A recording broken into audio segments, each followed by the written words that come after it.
કૃષિ બિલ અંગે દક્ષિણ ગુજરાતના ખેડૂત અગ્રણીઓનું એક સંમેલન બારડોલી ખાતે ગુરુવારના રોજ યોજાનાર છે, જેમાં ગુજરાત ભાજપ પ્રદેશ અધ્યક્ષ સી.આર. પાટીલ આ ખેડૂત અગ્રણીઓને સંબોધન કરીને માર્ગદર્શન આપશે, જે અંગે માહિતી આપવા એક પત્રકાર પરિષદનું ભાજપ કાર્યાલય ખાતે આયોજન કરાયું હતું। ગુરુવારે બારડોલી ખાતે યોજાનાર ખેડૂત સંમેલન અંગે માહિતી આપતા જિલ્લા પ્રદીપ સંદીપ દેસાઈએ જણાવ્યું હતું કે કૃષિ બિલના નામે રાજકીય રોટલો શેકવા નીકળેલી કોંગ્રેસ સહિતની રાજકીય પાર્ટીઓ હવે ખુલ્લી પડી ગઈ છે। કૃષિ બિલના બહાને ભોળા ખેડૂતોને ભરમાવવા નીકળેલી કોંગ્રેસ સહિતની રાજકીય પાર્ટીઓના બદ ઇરાદાઓ ખુલ્લા પાડવા અને કૃષિ બિલની સાચી હકીકત ખેડૂતો સુધી પહોંચાડવા માટે કેન્દ્ર સરકારની ગાઈડલાઈન મુજબ સમગ્ર પ્રદેશમાં ખેડૂત સંમેલનોનું આયોજન કરવાનું નક્કી કરાયું છે। આ અંતર્ગત ગુરુવારે સવારે 10 કલાકે બારડોલી સ્વરાજ આશ્રમ ખાતે દક્ષિણ ગુજરાતના ખેડૂતોનું એક સંમેલન યોજાશે, જેમાં ગુજરાત ભાજપ પ્રદેશ અધ્યક્ષ સી.આર. પાટીલની અધ્યક્ષતામાં બારડોલી ખાતે યોજાનારા આ સંમેલનમાં સુરત, તાપી, ભરૂચ, નર્મદા જિલ્લાના ખેડૂત અગ્રણીઓ ખાસ જોડાશે। नेता है वो जो मीटिंग करते हैं वो मान जाते हैं, मगर जैसे वो जाते हैं अपने कैंप में जाते हैं तो वहाँ जो शक्तियाँ हैं उसके ऊपर प्रेशर डालकर उनको ये आंदोलन बंद करने के लिए मना करते हैं, दबाव डालते हैं। जैसे कनाडा से वीडियो आ जाता है, खालिस्तानी झंडे के साथ आ जाता है, तो वही समझते कि ये शक्तियाँ कौन सी शक्तियाँ यहाँ पर काम कर रही है और क्यों कर रही है, उसी में सब समझ आ जाती है। जो लोग भ्रमित कर रहे हैं सर, उनको उनके खिलाफ सरकार के पास कुछ कदम उठाने के लिए कुछ नहीं है कि सम्मेलन के द्वारा यही बात हम और लोगों को तक और पूरे देशवासियों तक पहुंचाने का हमने प्लान किया हुआ है। पार्टी इसके ऊपर पूरी ताकत के साथ काम करेगी। धन्यवाद। ખેડૂત સંગઠનો છે એમની સાથે જ કરે છે, પરંતુ એ સફળ ન થાય એના માટે આ જે લેફ્ટી છે એ લોકો આ પ્રયત્ન કરે છે અને વાટાઘાટો નિષ્ફળ બનાવવા માટે એમને ઉશ્કેરવાનો એ પ્રયત્ન કરે છે। સરકારે આ બિલ આવ્યા પછી પણ એમએસપીની યોજનાઓનો ચાલુ રાખી છે, ત્યાર પછી એમણે ભાવ પણ વધાર્યો છે, એમને લેખિતમાં ખાતરી આપવા માટે પણ સરકારે પ્રપોઝલ મૂકી છે, પરંતુ આવી કોઈ પ્રપોઝલ માનીને ખેડૂતો જો પોતાના ઘરે પાછા જતા હોય તો એમને રોકવાનો પ્રયત્ન એ આ શક્તિઓ કરી રહી છે।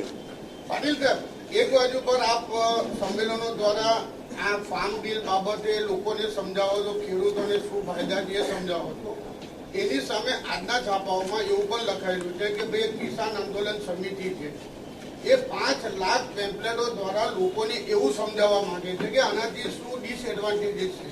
તો આ બંને વચ્ચે તમે જયારે બજારમાં લોકોની વચ્ચે જશો તો કોન્ફ્લિક્ટ નહીં ઊભું થશે?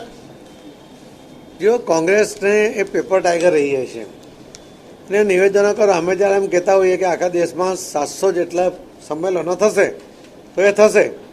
ગુજરાતમાં જે 10 સંમેલનો છે એની તારીખ જાહેર થઈ છે, એનો સમય જાહેર થયો છે, એટલે આ 10 સંમેલનો પણ એ સમયસર થશે જ થશે।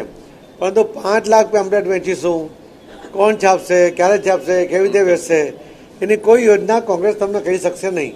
એટલે ફક્ત નિવેદન કરી દેવા આ એક કોંગ્રેસની રાહ રહી છે।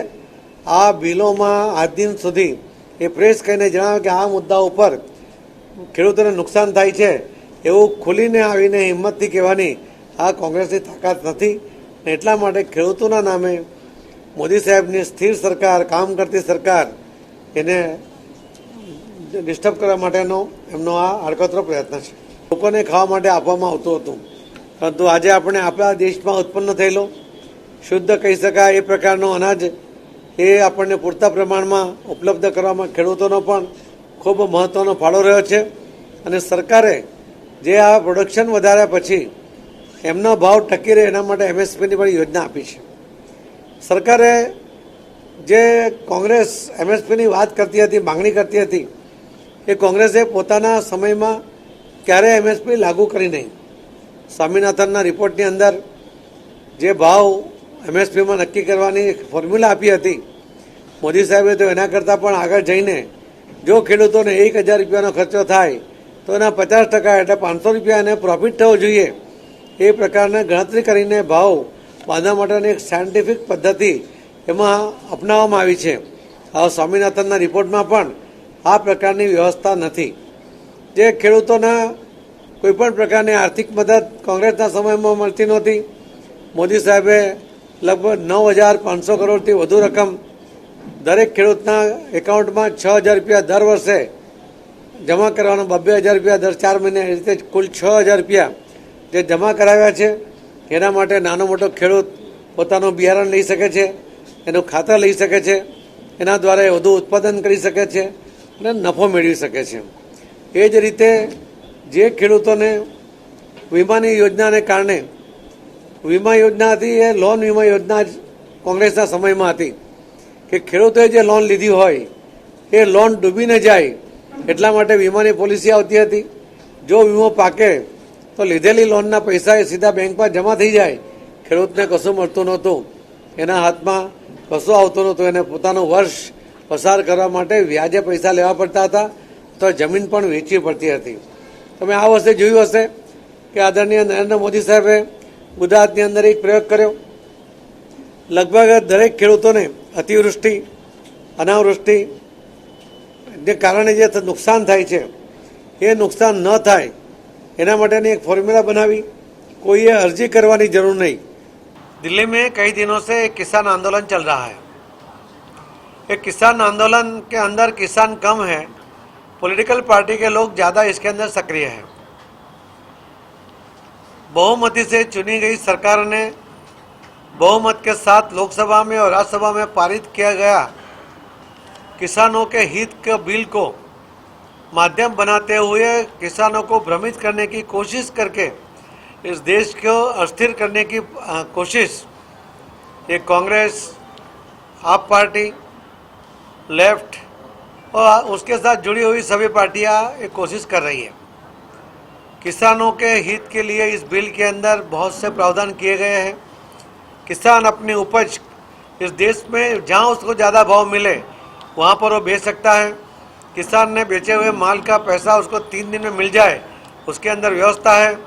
किसान अगर कोई व्यापारी के साथ कॉन्ट्रैक्ट करता है और उसके अंदर उसका पेमेंट नहीं आता है तो कलेक्टर को कंप्लेंट करेगा तो 30 दिन के अंदर कलेक्टर उसके लिए निर्णय कर सकता है। इस तरह का भी प्रावधान इस बिल के अंदर किया गया है, जो पहले कभी भी उनके बेचे हुए माल का पैसा आएगा नहीं आएगा, कब आएगा, वो उसके लिए कोई सिक्योरिटी नहीं थी।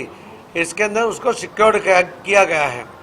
इसी तरह जो हर साल हर किसानों के अकाउंट में 6,000 रुपया मोदी साहब की ओर से आ रहा है, तो खेडूतों को आज तक किसानों को कभी कोई पैसे की मदद कांग्रेस के समय में सीधी नहीं मिली।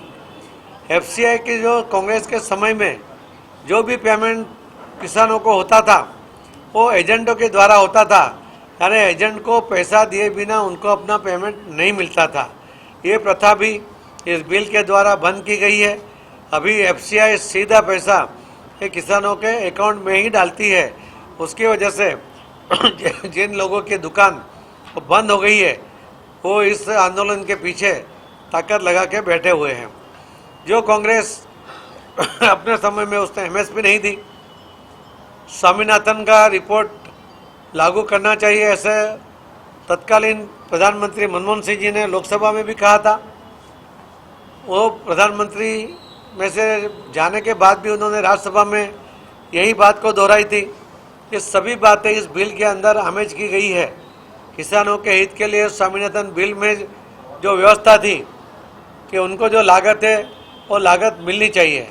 मोदी साहब ने उससे आगे बढ़कर जो लागत है, मान लो उसको 1,000 रुपया लागत है तो उसको 500 रुपया मुनाफा के साथ 1,500 रुपया मिलना चाहिए।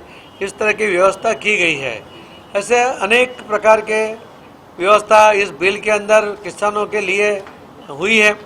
फिर भी किसानों को भ्रमित करते हुए जो एमएसपी के अंदर भी जो लागू करने वाले नहीं है ऐसा भ्रम जो फैला रहे हैं, वहाँ पर भी ये बिल के बाद तुरंत सरकार की ओर से एमएसपी डिक्लेयर की गई थी, भाव बढ़ा के किया था और आज भी सरकार ने कहा कि हम वो लिखित स्वरूप में देने के लिए तैयार हैं।